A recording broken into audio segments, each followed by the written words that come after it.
Yo guys, it's your boy Niren here. Original content coming for your head tops. It's the annual FNG sponsored by Dead Trim Premier League official team of the season for the Premier League explosions. Boom, boom, boom, boom. Now this one's pretty self-explanatory. I'll be going through every single position on a 4-3-3 formation, taking you through some general nominees of people that could be best goalkeeper or best left back, for example. And then come the end of the video, I'll be choosing my starting 11 for the best Premier League players of the season. Now, if you go on to enjoy it, feel free to slap a like on this video and, of course, subscribe if you're new to the channel. 1,485% of you are currently not subscribed, so feel free to hit that big red button under the video. My spidey senses tell me this is gonna get f***ing tasty, baby. Now, we'll get straight on into this, and we've got the goalkeeper section, and we've got the man I was riding out for at the halfway stage. It's Wolves' Jose Sarr. Now, I don't feel like this guy gets enough credit, okay? Yes, fine, he's raised by animals. Wolves are not,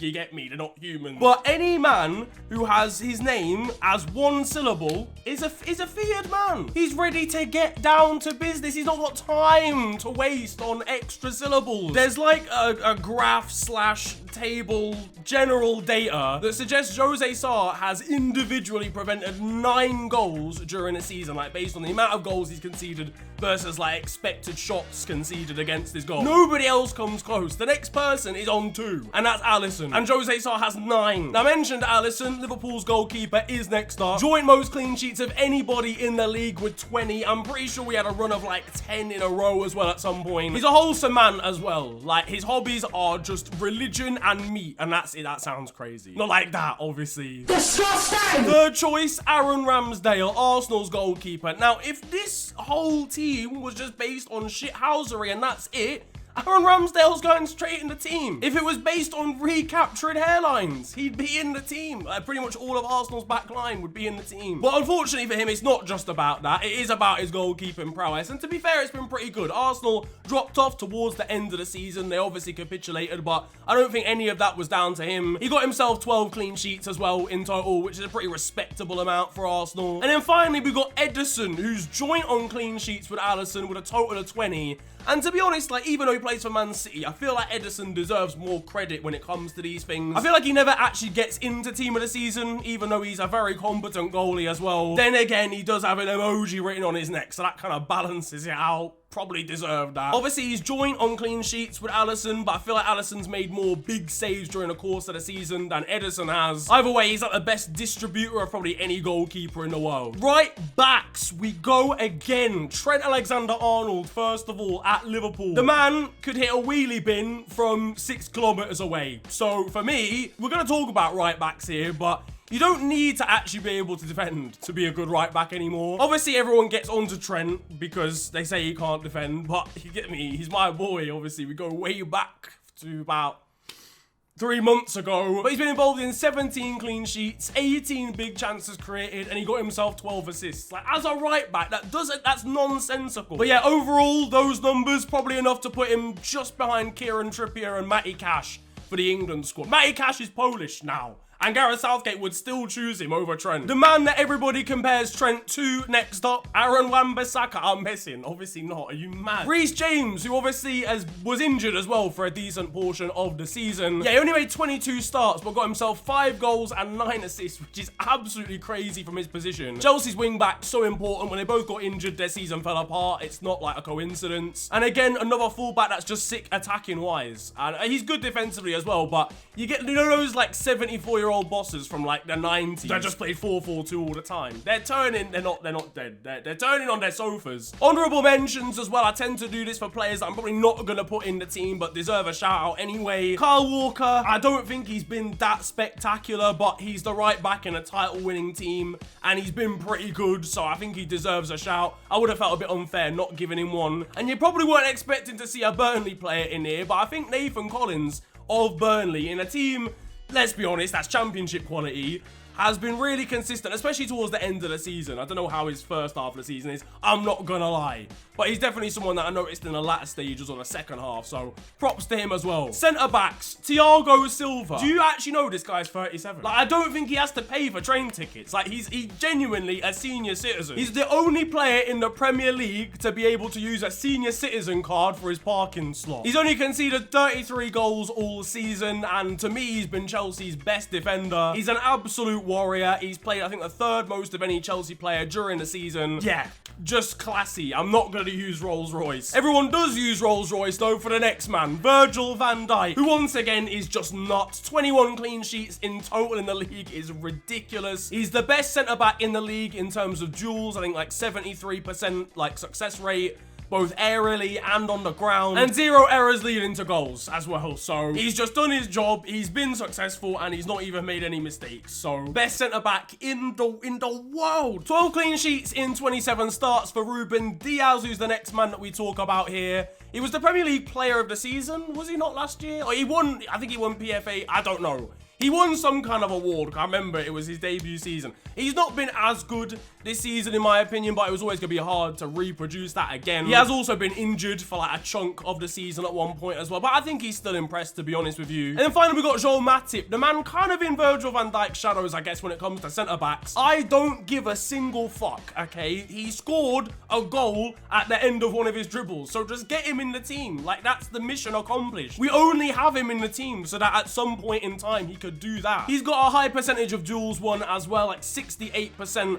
I just generally don't know how he's so good when his legs look like they're made out of macaroni. Like, he never has balance at all. Honourable mentions here, Tottenham's Christian Romero. I think it's Christian. I don't actually, I should check that. This is embarrassing. Are you not embarrassed? Honourable mentions, Tottenham's Christian Romero. I think it's kind of silently gone about his business. I know Spurs have been bad at different points during the season, but I think he's always remained as one player that's at least pretty good. Crystal Palace's MARC GUEHI as well. I always knew that he was going to do well. Like him, Mitchell, Anderson, you know, they're a good defense. They're a good defensive lineup, and he's delivered. He looks very, very solid. He's very, very strong. I think he's genuinely going to be an England regular within the next 2 years. And finally, someone else that should be in the England squad, Max Kilman at Wolves. He's their best defender, in my opinion. He was injured at the end of the season, but before that, unreal stuff after his breakout last year. On to left back, and the first player we have is a right back. João Cancelo has made the left-hand side his own, playing that inverted wing back. Yeah, I play Football Manager, okay? I don't know if you can tell. But yeah, this guy's nuts. 7 assists, I believe, and a goal, and it was a screamer against Newcastle, I think. Yeah, he's crazy. He's actually mad. He's the only fullback I think I've ever seen that could play any position. He could probably do a job in goal. I've never seen him there, but I have that feeling. More dribbles attempted than any other defender in the league at 113 as well, except for Tyrone Mings, but that's a different kind of dribbling based on his performances. Andrew Robertson next up, who I think is, again, I think people, the thing with like Robertson is, unless he has a super standout season, everyone's just like, oh, he's underperformed. But that's just the high level that he has. He's still got like, what, 10 assists this season? If it wasn't for Trent, we would think that Robertson's the next coming of Christ, to be honest. Hard worker, scored our last goal of the season against Wolves, and now I'm gonna get depressed now thinking about the title race. And finally, we got Marc Cucurella from Brighton, who was their Brighton player of the season. Of course, he was Brighton's player. He plays for Brighton. Pacey, creative, fullback, hard-working as well, and got himself 8 clean sheets this season. Unreal purchase. Like, he's genuinely been such a good signing. He looks as if he's about to give the maddest opinion on the kickoff as well. He changed the fucking game. He's iconic. He's a philosopher. He's never done nothing to anybody. On to the DMs. There's nobody in them.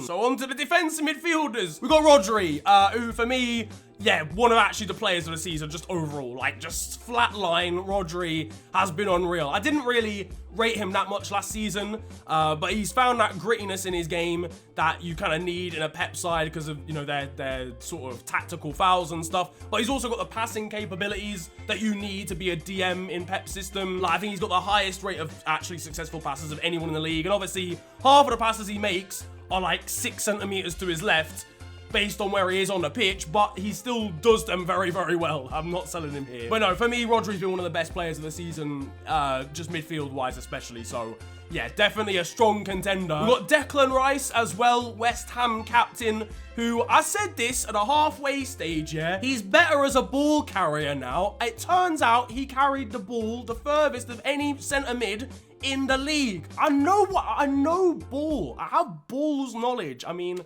ball knowledge, not both balls, like. Why the fuck you lying? Why you always lying? And with that, he's turning into like a proper well-rounded midfielder. Like, he's obviously now a good dribbler, good with the ball at his feet in terms of passing. Obviously, he's great defensively, and his rapping is strong as well. Flow like a harpoon, daily and nightly. Will it ever stop, yo? I don't know. Turn off the lights and I'll glow. Honourable mentions here, Fabinho. Like, to be honest with you, it's kind of harsh to not have him as like a full contender, because I genuinely think he's one of the best DMs in the world. But for me, I don't think he's been quite as good as Rodri. So if I'm gonna choose anybody, then I'd obviously choose Rodri over him for this season. But Fabinho deserves a lot more credit than he gets, because he's genuinely world class. And then Ruben Neves of Wolves as well, who genuinely might be one of the coolest players in the Prem. Like, he's just got the long hair, the beard. He plays balls with the outside of his boot for literally no reason. Like, the man's there, like literally in front of you. He's behind you. You can't do an outside of the boot back heel. That doesn't even make sense. Centre mids now, not attacking mids necessarily, but just kind of central ones. And I know Mason Mount's played a little bit further forward, done like an 8 or something, but he's in this category as I make the rules. One of only 3 players to get more than 10 goals and 10 assists, or to get double figures in both. 27 starts, 21 goal contributions is wild. I don't know why more people aren't talking about that. Mason Mount's had an insane season. Shouts out to his barber on this one. Man of the match performance. As soon as he shaved his head, he became a different man. Frank Lampard probably watching on as a proud dad.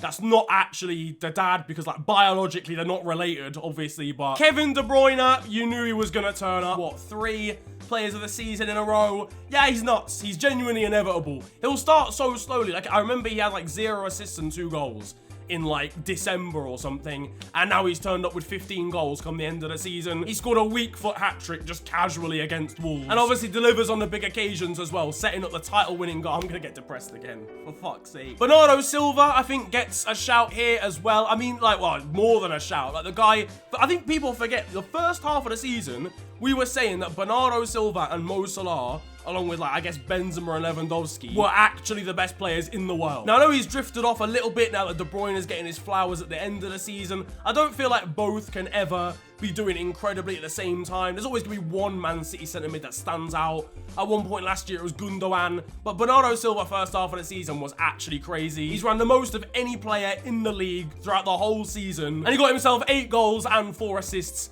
this season. So yeah, overall, very solid work from him. James Maddison is another player. I don't know how he's not in the England squad. Like, the guy, honestly, has an ounce of character. No, you're not in there. I'm convinced he eats jollof rice as well, even though he's Caucasian, and I think that gives him the edge. 12 goals and 8 assists for a Leicester team that is doing absolutely nothing in particular this season. 20 goal contributions is crazy for the amount of starts that he's made and how that club is doing, so fair play to him. James Ward-Prowse has at least 43 free kicks as well this season. Honestly, if you just stood him outside in the ticket office, but you put 3 men stood in a wall in front of him 10 yards away, he's putting it in the top corner. And don't ask me how, because there's like a door in the way as well. Got himself 10 goals, 5 assists. I think he's genuinely deserving of an England call-up. Honourable mentions, Conor Gallagher, who I think like kind of stood out a lot more because of the goals he was scoring and stuff.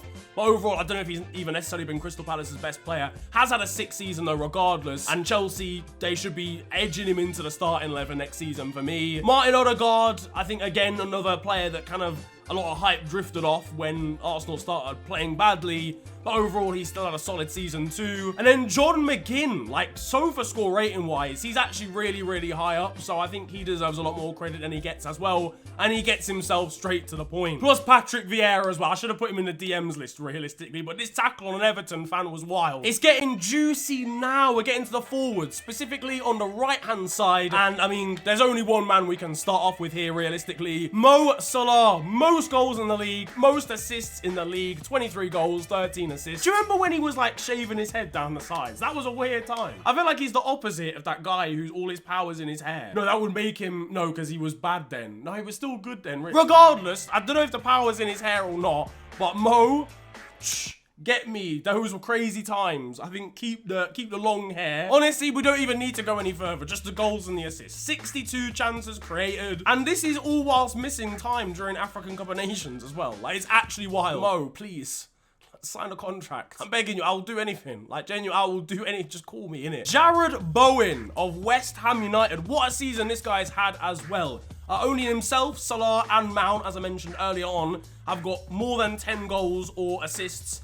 Like both collectively. I've said that terribly. He needs to go to the World Cup. Like, the amount of assists and goals there. Won himself 2 penalties as well. I feel like there's a lot of examples of England players getting overrated, but sometimes we look at wingers and like flair players and stuff, and we don't give them the credit they actually deserve because they're not star boys. Like, JARROD BOWEN came from Hull City, you know, and I think he deserves a lot more credit than he actually gets. Finally, we've got the honourable mentions, and we go with Riyad Mahrez first of all, who made only 15 starts but got himself 28 appearances and got himself 11 goals this season, and I can tell you for fact, all of those goals were exactly the same. He's on the right-hand side, he does a little feint, a little step over, cuts in on his left, top corner. Don't forget about it. The compilation, it just looks like replays. And then I don't even care if he's only been here half a year. Dejan Kulusevski getting 13 goal contributions in like 18 games since January is ridiculous. So I'm putting him in the contention as well. On the left-hand side, first of all, I've seen a lot of slander for Bukayo Saka, but just because Arsenal fell apart at the end of the season does not mean that he did as well. Individually, he's still had a really good season. 11 goals, 7 assists in a team that was kind of struggling towards the end of the season. I think he held his weight, man. He's versatile. He's still only 20, even though he looks like 12. And he got himself some important goals as well against Manchester United and against Chelsea in wins too. Heung-min Son is very obvious contender here from Tottenham as well. I mean, what, 23 goals? All like non-penalties as well. He doesn't take pens. And he still scored 23 to share the golden boot with Mo Salah. And that's from an XG of like 15 as well. So I don't even, like, he scored some screamers this season too. I know I keep saying this, he's world class. I don't even care. Sadio Mane is someone I didn't think I'd be putting here like back in February, because I don't think he had a very good 2021 as a whole. He got a bit better as this season started, but African Cup of Nations and then World Cup qualifiers, he's rejuvenated, man. He's the king of Senegal. Like, genuinely, like, they definitely has a crown. Like, hierarchy-wise, he's like 2 rungs down on the ladder. But before he takes on monarch responsibilities, I'd like to put him in contention here. I think playing down the centre's kind of helped him a bit as well at times. Obviously, Jota's been through the middle too. But whenever Mane plays there, he looks great. So that might be a new role for him next season if he stays. And then finally, Phil Foden, the Premier League Young Player of the Season, which I disagree with personally, but I still think he's had a good season. Got himself 9 goals and 5 assists, but he's kind of the type of player that will still play well, even if he doesn't get a goal contribution. Down the centre now, and we have got the big man himself, Cristiano Ronaldo, Big Ronathan. Yeah, a lot of people at the start of the season were like me included probably, were like, oh, he's part of the problem, he doesn't press at all. And whilst that was true, like, genuinely, he couldn't press an orange, let alone like an opposition defense, and he wasn't contributing well to Ollie's system. He still saved them on many occasions, and without him, they would be in the depths. Let's be real. They wouldn't have made it out of the group stage of the Champions League. They wouldn't have even made it into the Conference League. They'd be playing in the old Intertoto Cup if he had not been in the squad in the Champions League campaign. And obviously, he got himself 18 goals in the Premier League alone this season, so he has to be a contender realistically. I think he's 3rd on the top scoring chart. Harry Kane is someone who had like the definition of a slow start, I'm not gonna lie, but 17 goals and 9 assists have been instrumental in their comeback, or Tottenham's comeback under Antonio Conte. Antonio Conte banned HP Sauce and Harry Kane started doing well. Okay, make of that what you will. And the final of the main contenders, DIOGO Jota at Liverpool, who I think kind of dropped off a little bit in the second half of the season, but 15 goals for the Portuguese forward. Bit of a breakout season as far as like being an elite player is concerned. I don't understand how he has the aerial ability for such a small man, but his goal against Everton deserves him getting in this shortlist alone. And then honourable mentions, there might only be one actually. Ivan Toney from Brentford, who in his first season in the Premier League, racking up 12 goals in a team that doesn't actually create that many chances, is pretty impressive. So I rate that from Ivan, or Ivan, I don't know, why am I calling him Ivan? Ivan, well done. Just please stop using Snapchat because you're gonna get yourself in trouble again. So that's all the contenders. That's all the players that I would like to put forward and nominate for places in the team. We might as well get into the squad. But before we get into that, I want to see who your team of the season is. down in the comment section below. Give me the whole squad. Give me your goalkeeper, back 4, midfield 3, front 3. If you want to do Sean Dyche football, 4-4-2. Do what you like. If you want 6 defenders at the back, 3 midfielders, and then 1 attacker, then that is more. You are free to do so. But I'm going to be sticking to 4-3-3. We're going to get into the goalkeepers, though, first. And, you know, look, listen. I could choose someone that people think I'm going to choose. You know, I could choose someone who won the league, for example.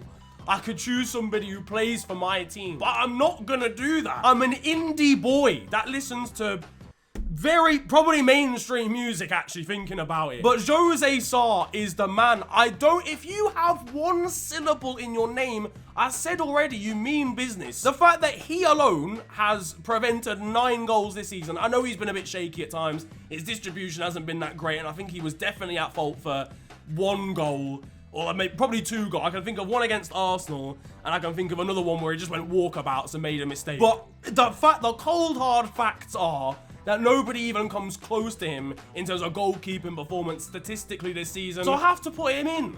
And I have to be different, I'm sorry. But shouts out ALISSON, because I would have chosen him. If his name was just Al, with an accent over the A, maybe he gets in. On to fullbacks now, and I think if Reece James plays the whole season, I'm not gonna lie, he might make it in. Genuinely, he might make it in, but because he only played 2/3, and I know that's hard, because it's not his fault that he got injured, and it's not like he played badly whilst he was injured, he just didn't play at all. But there's a bigger sample size and more impressive stats because of that, so I'm probably gonna go with Trent Alexander-Arnold here as well. I think he probably just edges it anyway, performance-wise, and obviously Liverpool kind of accelerating away from Chelsea at the end of the season. I shouldn't base it on where people finish, otherwise I would just choose the City squad. As much as it sounds bad punishing Reece James for being injured, it's not his own fault, but I think just about I would give it to Trent. On to the centre-backs now, and I think the first one is a pretty obvious choice to me. I know I haven't seen him put in everybody's, but to me, he's a very obvious choice. That's THIAGO Silva. I genuinely think he's been probably joint best centre-back in the league this season. I'll get on to who I've seen replace him in the team before. And I don't get it. Like, I know he hasn't won the league or whatever, but individually, he's been so good. And for a 37-year-old, I have to remind you, him and Cristiano Ronaldo, they don't have to pay for the bus. And he's still putting in performance after performance. So, for me, THIAGO Silva deserves a spot. Alongside him, it's a pretty obvious choice, but I think he deserves it again this season. 21 clean sheets is wild. He's not been, he's probably been dribble past, but his duel percentage is the best of anyone in the league.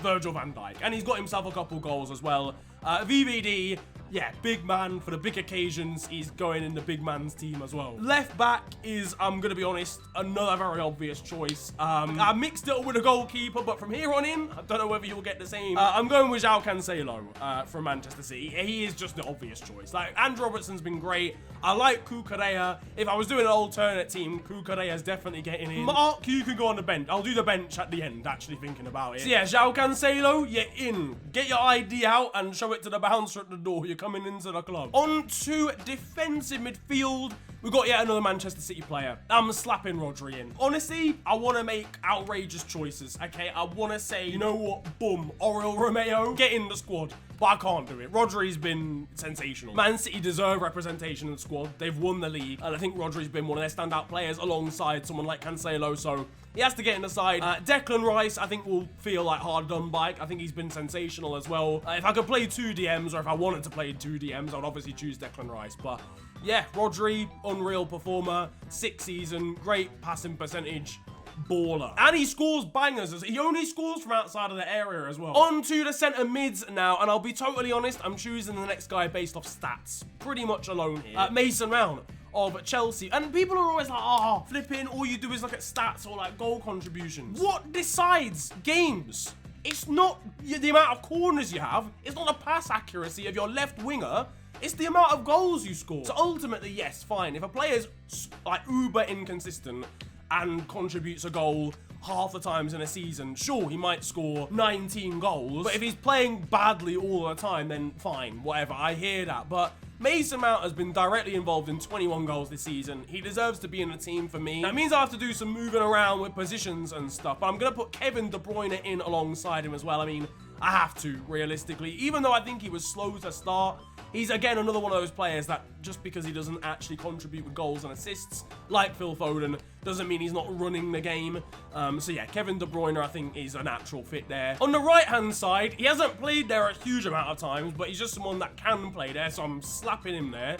Bernardo Silva, obviously not just based on his first half of the season, because if he was terrible in the second half, I wouldn't put him in. But his first half of the season was actually, like, a thing of, like, the ages. If we look back at time periods of players in the last, like, 5 years, that Bernardo Silva spell was unbelievable. And even still, since then, he's been great. Just because he hasn't been grabbing the headlines doesn't mean he's not been working hard and doing bits for Man City, even though Jack Grealish called him out in the final game of the season. So yeah, Bernardo Silva goes in on the right. People are going to get annoyed at me because he hasn't played there all season. I don't care. This is my video. Oh, sorry. Sorry. Oh, I'm sorry. Don't hurt me. Sorry. Left-hand side, someone that's actually started on the left-hand side pretty much all season, Heung-min Son. I know, I'm not really... We're not changing the game. We're not moving mountains here. But 23 goals, no penalties. Heung-min, he's got to go in. Like, it just makes sense. He's been sensational. So, Heung-min Son, get yourself in the squad as well. ID out. He doesn't really strike me as the type of guy to go clubbing. Expected elbows as well from Heung-min Son. Very strong this year, especially against Arsenal. Which leaves us with just a striker. The man in the middle, if you will. Nobody's ever said that about a striker. Yeah, we're going down the center, and again, I'm moving someone kind of out of the traditional... It's Mo Salah, lads. I'm not gonna build it up here. The man who scored 23 goals and got himself 13 assists this season, he has to go in the team. It makes sense. He's played down at center during the season. Is it regularly? No. Do I care? Not even slightly. He can play down the center. Therefore, I'm putting him there. Argue with your nan left diagonally on your family tree. Because I'm not having it and I don't care. I'm putting him in the squad, and that is the starting 11 complete. Jose Sarr, Trent Alexander-Arnold, Virgil van Dijk and Thiago Silva alongside João Cancelo. And into midfield, we've got Rodri, Kevin De Bruyne and Mason Mount. And then up top, Bernardo Silva, Heung-min Son and Mo Salah. Now, might as well get into the bench. Backup goalkeeper, I think it has to be ALISSON, realistically. I think in terms of big games and big saves, he's been the best in the league this season. His distribution is pretty good as well. I would just edge him over Ederson and definitely over Ramsdale. On to the defenders, and this is where I want to change things up, man. It's not the starting 11 anymore, so nobody cares. REECE James, right back, all well and good. Centre back, I don't care. MARC GUEHI, he's going on the bench from Crystal Palace. And I'm going to put a left back in there as well, so this is 4 out of my 9 used. Marc Cucurella from Brighton. 3 defenders, 1 goalkeeper so far, 5 more spots to fill. On to the central midfielders, and I think we'll have Declan Rice at West Ham, who's probably very unlucky not to get into the starting 11 of this team, realistically. It's just that Rodri's been so good. I could put Declan Rice further forward, but then I think Mason Mount and De Bruyne have been more spectacular. Declan Rice has upped his game, though. He's added another element to his overall game. He's so well-rounded. So I'm going to slap him on the bench, and I think I'm going to pair him with James Maddison as far as centre mids are concerned. James has gone under the radar in terms of goal scoring, and I think he deserves more of a shout than he's actually got. You know what, as well, I forgot to mention him, his teammate, Jamie Vardy. How has my man scored like 15 goals this season, having been injured for at least like 5 months of it? I should have given him a shout when I was actually doing the strikers part, but I forgot. Jamie Vardy, unbelievable season, quietly going about his business, powered by 35p energy drinks from Londis. So I think we've got 3 spots left, if my maths are even remotely correct, and we're going to go with the wingers first. I'll go with JARROD BOWEN of West Ham, another hammer on the bench. Yeah, unreal season from him. 10 goals and 10 assists in terms of plus. I can't remember exactly how many he got, but he got more than 10 in both. He's had an unreal season, and I think we'll just go with 2 strikers to round things off. Harry Kane. I think if it hadn't been for such a terrible start to the season, I would have just put in the squad and I'd have taken Bernardo Silva out maybe, but he was so bad at the start that it's kind of like, you know what?